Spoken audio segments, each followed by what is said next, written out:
நிலைதான் எங்களுடன் பிரித்தானியாவிலிருந்து பிரேம் சிரேஷ்ட ஊடகவியலாளர் இணைந்திருக்கிறார். வணக்கம் பிரேம். தற்போது 2 தென் மாவட்டங்களின் தபால் மூல வாக்கள் வெளியாகி இருக்கிறது. காலி மாவட்டம், அதே போன்று ரத்தினபுரி மாவட்டம். இந்த 2 மாவட்டங்களிலும் சுமார் 80% வாக்குகள் அன்றகுமார திசாநாயக்க தலைமையிலான தேசிய மக்கள் சக்திக்கு சென்றிருக்கிறது. இது தொடர்பில் உங்களுடைய கருத்து என்னவாக இருக்கிறது?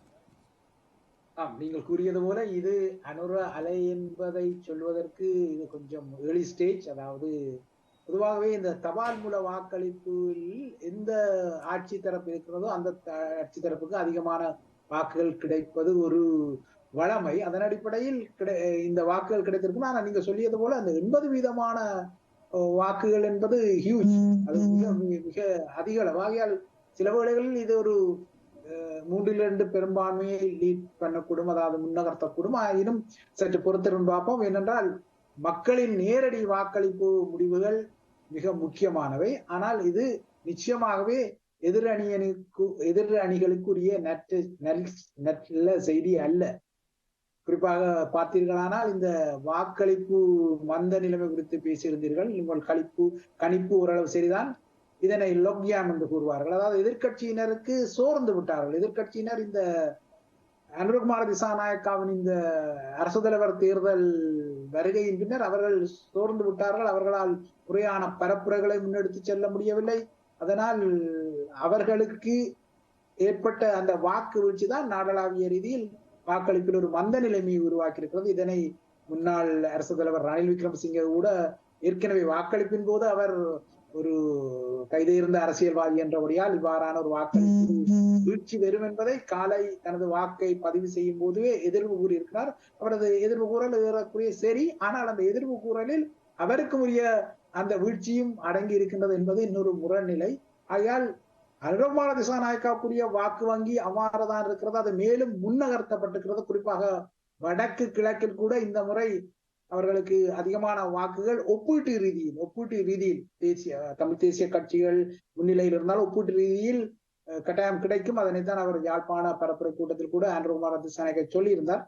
இந்த முறை ஏறக்குரிய ஒரு அனுர அலை வீசக்கூடும். ஆனால் இது 3-2 பெரும்பான்மைக்கு செல்லுமா என்பதை சொல்ல முடியாது. ஆனால் 113க்கு அப்பால் செல்லக்கூடும். ஆனால் இது எவ்வளவு தூரம் நாட்டுக்கு நன்மை பயக்கும் என்பது ஒரு முக்கியமான விடயம் கிருவா. ஏனென்றால் எப்போதெல்லாம் ஸ்ரீலங்காவில் இந்த 3-2 பெரும்பான்மை ஆட்சி தரப்புக்கு கிடைக்கிறதோ அப்போதெல்லாம் அது நாட்டுக்கு பேரழிவை கொண்டு வந்திருக்கிறது. ஆனால் இதனை அனுரகுமார திசாநாயக்கா துல்லியமாக இன்று வாக்களிப்பு பின்னர் கருத்து தெரிவிக்கும் போது அவரே கூறுகிறார். அதாவது எப்போதெல்லாம் இந்த 3-2 பெரும்பான்மை வந்ததோ அப்போதெல்லாம் நாட்டுக்கு பாதகமான சட்டங்கள் தான் இயற்றப்பட்டன. குறிப்பா மஹிந்தவின் ஆட்சி காலத்தை அவர் தொட்டிருக்கின்றார். ஆகையால் அவரே தனக்கு 3-2 பெரும்பான்மை விருப்பம் என்பதை கூறிக்கொண்டாலும் தான் அவ்வாறான பாதகங்களை நாட்டுக்கு செய்ய மாட்டேன், ஏற்கனவே முன்னோர்கள் எவ்வாறு 3-2 பெரும்பான்மையை பெற்று இந்த நாட்டை சீரழித்தார்களோ அவ்வாறு தான் செய்ய மாட்டேன், நாட்டுக்கு நல்லதான காரியங்களைத்தான் செய்வேன் என்று அவரும் 3-2 பெரும்பான்மையை பெரிதாக வாஞ்சிக்கிறார். பார்க்கலாம் அவருக்கு அந்த வாய்ப்புகள் கிடைக்க போன்றதோ இல்லையோ என்று. ஆனால் நிச்சயமாக இந்த தேர்தலூடாக எதிர்கட்சிகள் மிக மிக சோர்வடைய போவது நாட்டுக்கு எந்த அளவு தூரம் நன்மை என்பது தெரியவில்லை. என்றால் எந்த ஒரு ஆட்சி தரப்புக்கும் பலமான எதிர்கட்சி ஒன்று தேவை. ஆகையால் அனுரகுமார ஆட்சிக்கும் கீரை கடைக்கும் ஒரு எதிர்கடை வேண்டும் என்பார்கள். ஆகையால் அவரது ஆட்சிக்கும் ஒரு பொறுப்பு கூடக்கூடிய எதிர்கட்சியினர் தேவை. ஆனால் இப்போது இருக்கின்ற இந்த ஏர்லி சைன், அதாவது தபால் மூல வாக்களிப்பின் இந்த ஏர்லி சைன்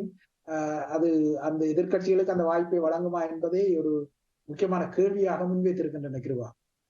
நீங்கள் ஏற்கனவே சொன்னது போல ஆரம்பத்தில் தங்களுக்கு ஒரு பெரும்பான்மை கிடைக்கக்கூடிய, அதாவது நீங்கள் ஏர்லிய ஸ்டேஜ் ஆரம்ப நிலையில் இருப்பதால் இது ஒரு முழுமையான ஒரு எதிர்கூறலாக கூற முடியாது என்று கூறியிருந்தீர்கள். அதை பிரதிபலிக்கும் வகையில் தான் விஜித்த ஹேரத் ஏற்கனவே ஒரு தங்களுக்கு அந்த ஐயப்பாடு இருப்பதை அடிப்படையில் தான் நாங்கள் ஊழலற்ற தமிழ் முஸ்லீம் உறுப்பினர்களை இணைத்துக் கொண்டு தாங்கள் தேசிய அரசாங்கத்துக்குள் கூட போவதற்கு தயாராக இருப்பதான செய்தியை கூறியிருந்தார். அவ்வாறு இல்ல இல்லாத பட்சத்தில் இவ்வாறு தனி பெரும்பான்மை அவர்களுக்கு கிடைக்கும் பட்சத்தில் இந்த தற்போது வடக்கு கிழக்கு தமிழதாய பகுதிகளின் தெரிவாகும் இந்த தமிழ் உறுப்பினர்களால் இலங்கை தமிழ் மக்களுக்குரிய தேசிய இனப்பிரச்சனை சார்ந்த விடயங்கள் மற்றும் உள்ளிட்ட ஏனைய அனைத்து மக்கள் சார்ந்த விடயங்கள்ல எவ்வளவு இன்ஃப்ளூயன்ஸ், அதாவது செல்வாக்கு செலுத்த முடியும் நினைக்கிறீங்க?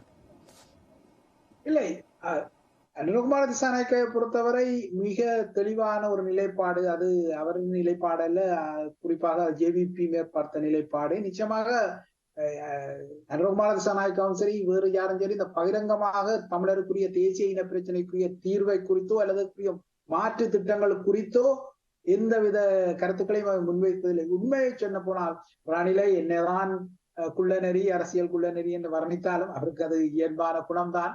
ஆனால் இன்றைய அந்த அரசியல்வாதிகளில் வெளிப்படையாக இந்த தமிழரது பிரச்சனைக்கு ஒரு தீர்வு வேண்டும் என அவர் போலியாக இருந்தாலும் பேச்சுக்காக இருந்தாலும் சொன்ன ஒரு அரசியல் தலைவர் என்றால் ரணில் தான். மற்றவர்கள் எல்லாம் ஊடகமாகத்தான் இதனை கையாண்டார்கள். அந்த வகையில் தேசிய மக்கள் சக்தியை பொறுத்தவரை அது ஒரு மெல்டிங் போட்டாக, அதாவது இலங்கையர்கள் என்ற அடையாளத்தை முன்னகர்த்த தலைப்படுகின்றது. இது ஏற்கனவே எல்லாரும் ஏறிய குதிரையில் சக்கரத்தார் ஏறிய கதைதான். இந்த இலங்கையர்கள் என்ற அடையாளம் தான் ஒரு ஃபெயில் ஸ்டேட், அதாவது இலங்கையை முழுமையாக ஒரு தோல்வியடைந்த நாடாக மாற்றியதற்கே இந்த இலங்கையர் என்ற அடையாளம்.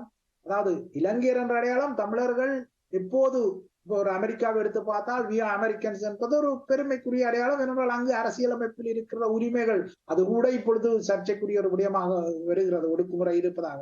ஆனால் இலங்கையில் வி ஆர் ஸ்ரீலங்கன்ஸ் என்று சொல்லக்கூடிய நிலைமை இப்போதைக்கு இல்லை. அது எந்த சிஸ்டம் சேஞ்ச் கொட்டொலியை அனுரகுமார திசாநாயக்கா சரி, தேசிய மக்கள் சக்தி தெரியலை என்றால் வானத்திலிருந்து தேவர்கள் முன்வைத்தாலும் நடைமுறையில் அந்த வி ஆர் ஸ்ரீலங்கன்ஸ் என்பது இப்போதைக்கு சாத்தியமில்லை. ஆனால் அனுரகுமார திசாநாயக்கா மீண்டும் மீண்டும் அதனைத்தான் கூறுகிறார்கள். இதனைத்தான் மஹிந்த ராஜபக்சவும் ஒரு வகையில் சொன்னார், அவர் கொழுக்கட்டையாக சொன்னார், இப்போது மோதகமாக, அதாவது ஸ்ரீலங்கன்ஸ் என்ற இளைஞர்கள் என்ற அடையாளத்தில் வடக்கு தெற்கு மேற்கு கிழக்கு எல்லாவற்றையும் ஒன்றிணைப்போம் என்று இன்று வாக்களிப்புக்கு பின்னரும் கூறியிருக்கிறார். நல்ல விஷயம்தான். ஆனால் என்னவென்றால் இனவாதமற்ற ஒரு பாங்கில் அவர் இந்த கருத்தை முன்னகர்த்த பார்க்கிறார். அதுக்கு தொழில்நுட்ப ரீதியாக காரணங்களும் இருக்கிறது. இப்போது இனவாதம், இந்த இலங்கையின் பொருளாதார பிரச்சனால் இனவாதம் இரண்டாம் பட்சமாக தள்ளப்பட்டிருக்கிறது. ஆனால் தற்காலிக நிலை. எப்போதெல்லாம் மீளெழுச்சிக்காக தென்னிலங்கை கட்சிகள் ஒரு துருப்புச்சீட்டை, ஒரு ட்ரம்ப் கார்டை தேடுகின்றனவோ அப்போதெல்லாம் இந்த தமிழ் மக்களின் தேசிய பிரச்சனை தான் முன்னகர்த்தப்படுவது வழக்கம். ஆகையால் இப்போது அனுரகுமாருக்கு எதிரான ஒரு துருப்புச்சீட்டாக எதிர்வரும் காலத்தில் கூட இந்த தமிழர்களுக்கு எதிரான விரோத போக்கு மீண்டும் மீளெழுச்சி பெறலாம். ஆனால் இப்போதைக்கு இந்த சிஸ்டம் சேஞ்ச் என்கின்ற இந்த கொட்டொலி ஒரு புதிய இடதுசாரி தலைவராக, அதாவது பாரம்பரிய உயரடுக்கற்ற ஒரு அரசியல் தலைவராக, முதலாவதாக தனி ஒரு மார்க்சிஸ்ட் தலைவராக, இல்லை என்றால் பாரம்பரிய ரணில் இல்லைன்னா ராஜபக்ஷ குடும்பம் அற்ற ஒரு தலைவராக அவர் சொல்வதால் ஒரு ஈர்ப்பு ஏற்படுவது வழமை. அந்த ஈர்ப்பு ஒரு தந்திரமான ஒரு ஈர்ப்பு. அதில் நாம் அதில் பணம் கட்டுவதற்கு முன்னர் தமிழர்கள் ஒற்றைக்கு இரட்டை தடவாக யோசிக்க வேண்டிய ஒரு நிலைமை இருக்கிறது. ஆகையால் நீங்கள் கூறிய இந்த சிஸ்டம் சேஞ்ச் ஊடாக தமிழர்களையும் இணைத்து செல்வது என்பது தமிழர்களுக்கு அவர் வழங்க போகும் வகிபாகத்தை பொறுத்தது. ஆகையால் கைக்கு வர முன்னேல் நெற்குவியலுக்கு விலை வீசல் என்று ஒரு பழமொழி இருக்கிறது. ஆகையால் வெயிட் அண்ட் சீ, பார்க்கலாம் இந்த சிஸ்டம் சேஞ்ச் எவ்வாறு தமிழ் மக்களின் இந்த இன்னல் சூழ்ந்த வாழ்வில் ஒரு சிஸ்டத்தை சேஞ்ச் பண்ணுகிறது என்று பார்த்தவினர் தான் இதில் ஒரு முடிவுரையை இல்லை என்றால் நாங்கள் ஒரு ஆரம்பத்தை எடுக்க முடியும். மிகவும் ஆழமானவை. தொடர்ந்து நாங்கள் கலந்துரையாடுவோம். இதற்கிடையில் நாங்கள் ஏனைய பிராந்திய செய்தியாளர்கள் இருக்கிறார்கள், அதே போன்று எங்களுடைய வளவாளர்கள் கூட சிலர் இணைய காத்திருக்கிறார்கள்.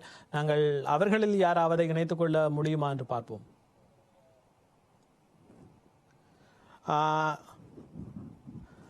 இவ்வாறு இருக்கத்தான் நாங்கள் தொடர்ந்தும் இந்த அனுர அலை சம்பந்தமாக கதைத்து கொண்டிருக்கிறோம். இப்போ இவ்வாறான ஒரு பெரும்பான்மையான அதிகாரத்தை பெறும்போது வடக்கு கிழக்கிலிருந்து செல்லும் தமிழ் நாடாளுமன்ற உறுப்பினர்களால் எவ்வாறான ஒரு செல்வாக்கை அல்லது ஒரு செல்வாக்கை இந்த தமிழர் சார்ந்த இனப்பிரச்சனை விடயங்கள் செலுத்த முடியும் என்று நினைக்கிறீர்கள்? பிலாங்ஸ் டு அவுட்கம், அதாவது எவ்வளவு வருகின்றது என்பதை தான் பொறுத்து. இப்பொழுது உலக்கை தேர்ந்து ஒளிப்பிடியான கதைதான் வரும் என்கின்ற சில ஊகங்கள் இருக்கின்றன. ஆகையால் இந்த தமிழர் தாயகத்தில் இருந்து பெறப்போகும் வாக்குகளின் வகிவாகம் எவ்வளவு தூரம் திரட்சியை கொண்டு வருகின்றதோ, உதாரணமாக நீங்கள் உதிரிகளாக வந்தால் அது தென்னிலங்கைக்கு என்றால் கொழும்பு அதிகார மையத்துக்கு உங்களை கையாள்வதை மிக மிக சுலபமாக மாற்றும். ஆகையால் இந்த அவுட்கம் எவ்வாறு உங்களின் திரட்சி நிலை, தமிழர் தாயத்தின் திரட்சி நிலை வருகின்றது என்பதை பொறுத்து தான் இந்த கேள்விக்குரிய பதிலை வழங்கிக் கொள்ளலாம். நிச்சயமாக இந்த மொத்தமாக வன்னி மாவட்டத்தை பொறுத்தவரை குறிப்பாக 5 ஆசனங்களுக்கு 432க்கும் மேற்பட்ட வேட்பாளர்கள் போட்டியிடுகிறார்கள். இது ஒரு தமிழ், அதே போன்றுதான் யாழ் தேர்தல் தொகுதியை பொறுத்தவரையும் இது ஒரு தமிழ் மக்களுக்கு இடையிலான ஒரு ஒற்றுமையின்மையை வெளிப்படுத்துகிறதை எடுத்துக்கொள்ளலாம் தானே? நிச்சயமாக இது ஒற்றுமை இன்மை என்பதை விட இது ஒரு திட்டமிட்ட, இது அதாவது உடையவன் இல்லா சேலை ஒரு முழம் கட்டி என்பார்கள். இந்த 2009க்கு பின்னர் இவ்வாறுதான் அந்த உடையவன் இல்லா சேலையாக, அந்த உடையவன் யார் என்பது உங்களுக்கு தெரியும், அந்த உடையவன் இல்லா சேலையாக இப்பொழுது தடியெடுத்தவன் எல்லாம் தண்டல்காரன் என்ற வகையிலே இந்த கட்டுப்பாடற்ற ஒரு சமூகமாக யாருமே தேர்தலில் போட்டியிடலாம், எவருமே தேர்தலில் போட்டியிடலாம் என்கின்ற அளவிற்கு வந்துவிட்டது. அதற்கு மக்களும் இப்பொழுது என்னென்றால் இந்த தேசிய கட்சிகள் என கூறப்படுபவை கிராஸ் ரூட்டில் இந்த மக்களுக்கு இல்லையென்றால் எளிய சமூகத்துக்கு அடிப்படையான தமிழர்களின் பிரச்சனையை ஒரு அனுபவ பாடமாக கடத்தி கொள்ளவே இல்லை. இன்று 13ஆம் திருத்தம் என்றால் என்ன, அதில் உள்ள விடயங்கள் என்ன என்பதை கேட்கும் தமிழ் இளையோர்கள் ஏராளமாக இருக்கின்றார்கள். இந்த அரசியல் கட்சிகள் தங்களுக்கிடையில் குடிமைப்பிடி சண்டைகளை போட்டதே தவிர உண்மையில் இந்த கிராஸ் ரூட்டில் தமிழர் தாயத்தை ஏன் நாம் ஒரு நேஷன், ஏன் நாம் ஒரு தேசிய இனம், எங்களுக்கு ஏன் இந்த உரித்துக்கள் தேவை என்பது குறித்து ஒரு படிப்பினை, ஒரு பட்டறிவை வழங்கவில்லை. அதனால்தான் இந்த சிஸ்டம் சேஞ்ச் என்ற தமிழ் குரல்கள் இந்த முறை அதிகமாக ஒலிக்கின்றன. ஏன் இவர்கள் ஊழல்வாதிகள் என்ற ஒரு மேலோக்கமான ஒரு பார்வையில். ஆனால் இந்த ஊழல்வாதிகளுக்கு அப்பால் தமிழ் தேசியம் என்பது ஒரு திரள் நிலை, அது ஒரு முக்கியமான பலம் என்கின்ற அந்த விடயம் இளையோர் மத்தியில் ஆழமாக விதைக்கப்படவில்லை. அதற்கு காரணம் இந்த தமிழ் தேசிய கட்சிகள், இந்த ஜிமிக் அரசியல் செய்யும் இந்த இவர்களாம் பொறுப்பு, இவர்களாம் இந்த எல்லா கட்டமைப்பையும் குளறுபடியாக்கியவர்கள். ஆகையால் இந்த பொறுப்பு அனைத்து பழிகளும் இப்போது தமிழ் தேசிய அதிகாரத்தில் உள்ள அரசியல்வாதிகளைத்தான் சாரும். ஆனால் இந்த முறை மறுதலையாக அவர்களுக்கு இதில் ஒரு பாடம் கிட்டக்கூடும். நல்ல வழியாக ஜே.ஆர். ஜெயவர்தனா உருவாக்கி இந்த புதிய அரசியலமைப்பில் அந்த ப்ரொபோஷனல் ஓட்டிங் சிஸ்டம் இருக்கின்றபடியால் இந்த ஓரளவுக்கு இவர்களுக்கு ஆசனம் கிட்டும். இதுவே இந்த போஸ்ட் என்ற பழைய தொகுதி முறையில் இருந்தால் இப்பொழுது உள்ள தேர்தல் முடிவுகளை எடுத்து பாருங்கள், 3-2க்கும் அப்பால் செல்லும். ஆகையால் ஜே.ஆர். ஜெயவர்தனாவின் இந்த விகிதாசார பிரதிநிதித்துவ முறை ஓரளவு இந்த ஏனைய தேசிய இனங்களுக்கு சார்பாக இருக்கும் என்ற ஒரு கருத்துருவாக்கம் இப்போது ஓரளவுக்கு உண்மைப்படும் என்றால் இவர்களுக்கு அந்த அளவாவது இந்த தென்னிலங்கை அலைக்குள் தப்பி பிழைப்பதற்கு சில ஆசனங்கள் கிட்டப்படும். ஆனால் தமிழர்களின் என்னை பொறுத்தவரை இந்த தமிழர் தாயக பகுதியின் அவுட்கம் கொஞ்சம் கவலைக்குரியதாகத்தான் இந்த முறை இருக்கும் என நினைக்கின்றேன். இந்த விஷயத்தை தொட்டு நாங்கள் இன்னொரு விஷயத்தையும் பார்க்க வேண்டியுள்ளது.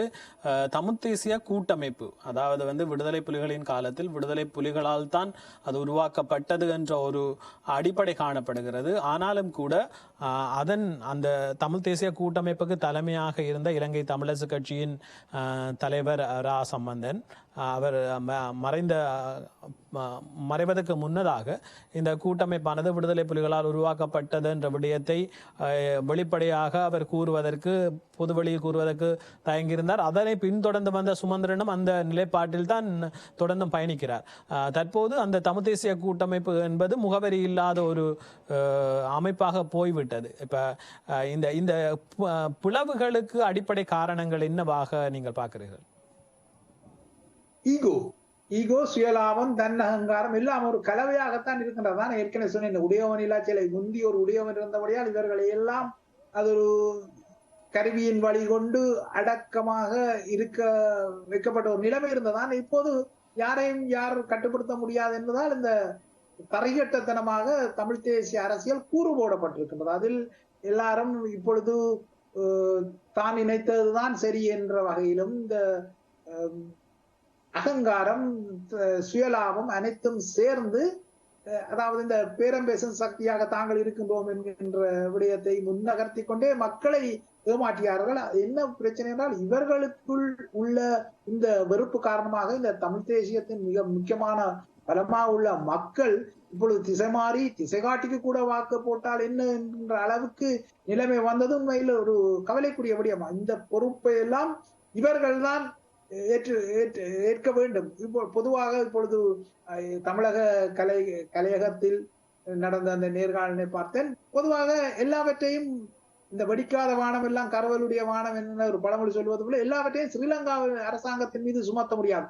இந்த சிதைவுக்கும் இப்பொழுது தென்னிலங்கை தான் பொறுப்பு என்பதை அவர்களே இப்பொழுது வைப் அவுட் பண்ணப்படுற நிலைமையில் இருக்கிறார்கள். ஆகையால் இப்பொழுது தமிழ் தேசியத்துக்கு ஏற்பட்ட சிதறடிப்புக்கும் தென்னிலங்கையை சாட்டி கொண்டு தப்பித்துக் கொள்ள முடியாது. இது முழுக்க முழுக்க இந்த தன்னகங்கார நிலை. நான் தான் இதனை இந்த தலைமைத்துவத்தில் இருக்க வேண்டும், எனக்குரியவர்களை தான் வேட்பாளர்களாக போட வேண்டும் என்ற தன்னகங்கார ஆட்டத்தின் நிலைதான் தமிழரசு வீட்டையும் சிதிலமாக்கி இருக்கிறது, தமிழ் தேசியத்தின் ஒட்டுமொத்த வீட்டையும் சிதிலமாக்கி இருக்கிறது. ஆகையால் இந்த பொறுப்பு பழி பாவம் அனைத்தும் சமகால தமிழ் தேசிய அரசியல் அதிகார அரசியல்வாதிகளை தான் சார்ந்தது.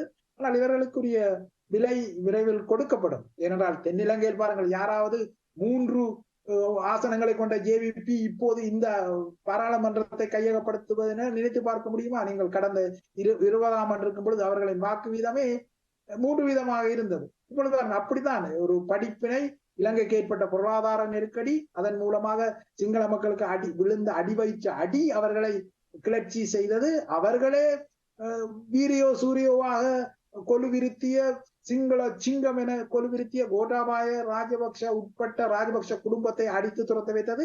இப்போது அதே மறுதாக்கம் என்பிபி தேசிய மக்கள் சக்தி, அதன் உள்ளுடனே ஜேவிபி தான் அவர்களை கொலுவிருத்துகிறது. ஆனால் இவரும் இதில் சொதப்பினால் அதே சக்தி இவர்களையும் துரத்துவதற்கு தயங்க போகாத. ஆகையால் சிங்கள மக்களை பொறுத்தவரை அடி வயிற்று அடி, அதாவது விலைவாசி ஏற்றம், பசி பட்டினி அனைத்தும் இவ்வாறான ஒரு மாற்றத்தை உருவாக்கியிருக்கிறது. ஆனால் இந்த பசி பட்டினியை இந்த 30 வருட போராட்டத்தில் பெரும்பகுதியில் கொண்ட இந்த தமிழ் மக்களின் வீரியம் எவ்வளவா இருக்க வேண்டும் பாருங்கள். ஒரு சிறிய அறகலைய இவ்வளவு மாற்றத்தை ஏற்படுத்தியிருக்கிறது. ஆனால் ஒரு பெரிய விலை, பெரும் உதிரம், இரத்தம், வியர்வை எல்லாம் சேர்ந்து முன்னகர்த்திய ஒரு பெரும் போராட்டத்துக்குரிய பெறுவோருக்கு எந்த அளவுக்கு இருக்கும். ஆனால் இவர்கள் சின்னத்தனமாக அந்த பெருமதியான அந்த போராட்டத்தின் தாற்பயத்தின் விளைவுகளையே கூறு போட்டு இப்போது வெறும் விருப்பு வாக்களுக்காகவும், கடைசி விருப்பு வாக்குகள் இல்லாவிடலாம் பரவாயில்லை, கட்சிக்கு இல்லையா சின்னத்துக்கு விழும் வாக்குகளால் ஒரு தேசிய பட்டியல் ஆசனத்தை பெற்று விடுவோம் என்கின்ற குயுக்தியான கீழ்த்தரமான வேலைகள் இன்று தமிழர் தாயகத்தையே இந்த கையறு நிலைக்குள் கொண்டு வந்திருக்கிறது. ஆகையால் இந்த முறை பார்க்கலாம் இவ்வளவு ஆசனங்கள் பெறப்போகின்றது என்பது. அதன் பின்னர் தானே பேரம் பேசலாம், இல்லை என்றால் அவர்களின் மொழியில் ராஜதந்திரத்தை கையாளலாம், தென்னிலங்கையில் பேரம் பேசலாம். ஆமா, இந்த பூச்சாண்டிகள் இல்லை என்றால் இந்த பம்மாத்துகள் எல்லாம் இவ்வளவு நாளைக்கு எடுபட போகின்றது என்பது நிச்சயமாக நாங்கள் தொடர்ந்தும் பேசலாம்.